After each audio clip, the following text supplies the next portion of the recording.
Labing menos 44% na ang gisaka sa presyo sa gasolina sud sa usa ka buwan.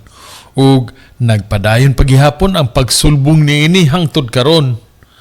Samtang sa mga pribado nga may sakyanan ug may kwarta, ang 40 pesos nga sulbong sa presyo sa gasolina madala ra. Sa mga nanginabuhi sa pagpamasahero, sila gyud ang labing apektado. Matud pa sa mga driver sa Bao-Bao, ang usa ka adlaw nga biyahe 400 ang ikapatubil kaniadto. Karon sa tubil mga 700 ngadto 800 na ang magasto. Kini ang hinungdan nga inay maglibot-libot sa kadaglanan kay mamasahero man adto na hinuon magtapok sa mga mall diin dito siguradong masakyan nga way gasolinang masayang.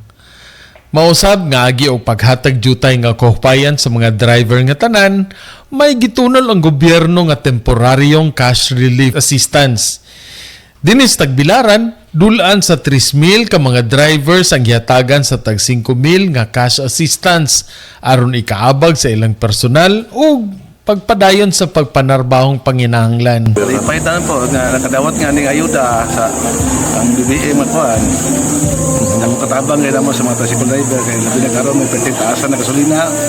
Gikan rin sa Tagbilaran City Cash Relief Assistance Payout alang sa Mayong Balita Central Visayas, Ray Anthony Chu, PIA Bohol.